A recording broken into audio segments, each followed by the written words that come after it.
Hello guys and welcome to another video. This is Yakura's Moments, and today we're gonna talk about how you can make your GoPro looks more cinematic.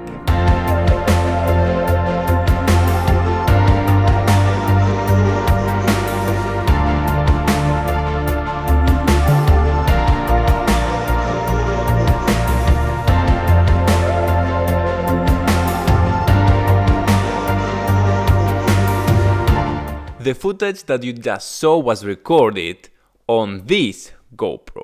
GoPros are used from everyday people to video production companies as a very versatile action cameras that can mount actually anywhere and record any difficult situation where a big camera couldn't be. And we can still achieve this cinematic look even with an action camera. So right now I'm gonna tell you 5 tips that will make your GoPro looks more cinematic.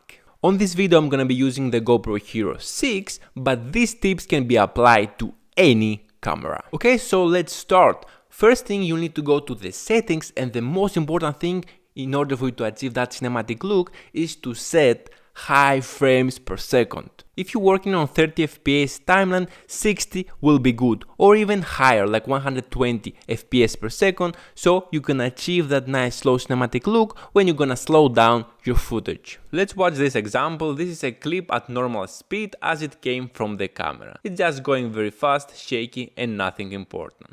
And look right now what's gonna happen if we slow down the footage 50%. By slowing it down we achieve a nice cinematic slow-mo look and much steadier shot. Second tip, you wanna shoot your videos as steady as you can. And I mean not to be shaky. No one wanna watch a shaky video as it's not professional and definitely not cinematic. So here you need to make sure to turn on stabilization, and if you own a newer GoPro like GoPro 8 or 9, then the stabilization works perfectly and that's very helpful. But still, even having good stabilization, try to hold your camera with both hands and move steady and slowly.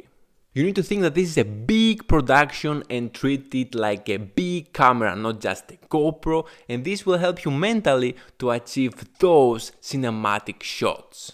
Always try to hold the camera with both hands and your elbows close to your body.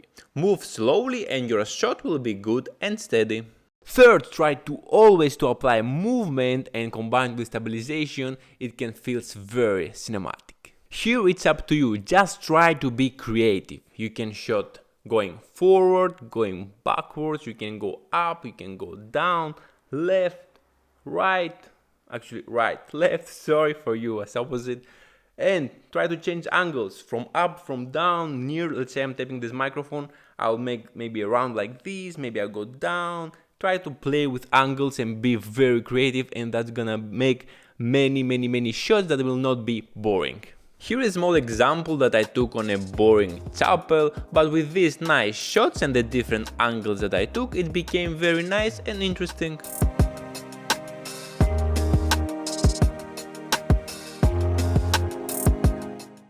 Fourth, we're now on the editing part, so let's go to the PC. So here first, all you need to do is to select the best cinematic sequences of your footage. For example, this is the clip that I showed you in the beginning, right?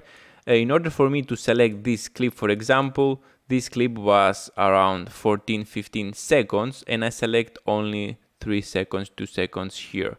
I select this part because the bridge, actually the cave there, is in the middle.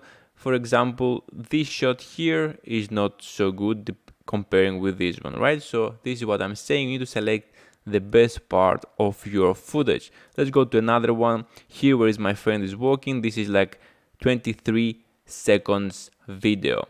I select this part where my friend is looking at the bridge because I believe this is more nice instead of him, for example, here just looking down and walking, right? So this is what I meant when I said select the best sequences of your footage. Also this one I believe it's good while he's walking and watching, right? Here is very nice also clip, but I prefer to choose this one here on the side, right? So you can play with all the clips. For example, here this clip is also very big. How many seconds? 16 seconds. I didn't select here where I'm laughing or whatever I'm doing. I select with my back here as it feels more cinematic. And as you saw, this is the final product here, the video that you saw in the beginning. Also here, if you shoot manually or if you want to color correct your footage, of course you can play with the colors here to color correct it, depends on what you want to do, right? Very important here is to select the music and the effects if you want, and depending on the music and what you want to do, apply the slow motion by decreasing the speed of your clips. Here the music playing very important part, as if you select the wrong track, it may destroy the whole video. You need to match your music with your shots or your shots with your music. It actually depends what you want your audience to feel. You can put an uplifting music and a happy music, or you can put a sad music or a cinematic music with your shots. It depends up to you. But make sure to select the good music and match it correctly. Otherwise, even if you have the best shots out there, with bad music you can destroy the whole thing.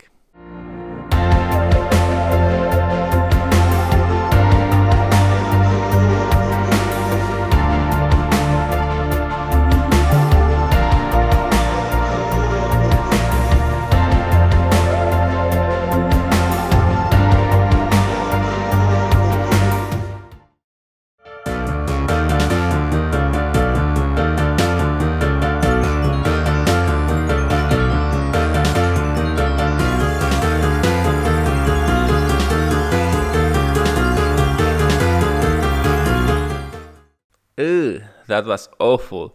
I think even if you're not musician or you have never get into music, I think we can all understand if the music is good or not, right? And fifth, guys, to add a little bit of that cinematic look, you can apply the black bars up and down that movies have. So I'm gonna show you how you can create the black bars, which is actually very easy and simple. First thing you need to do is to create a new adjustment layer. Here we go. Create a new adjustment layer. We put it here above our clips. So this is our clips that we wanna have these black bars. After, you need to go to effects. We go here to effects and we type here crop. You take that crop, transform, whatever it goes, video effect.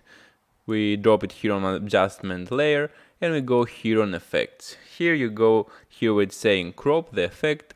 And from the top and from the bottom, we need to put the percentage that you want to be black. I'm gonna put let's say 13 for this example. You can put 10, 13 top, 13 down, and here we go. Now our clips have the black bars up and down.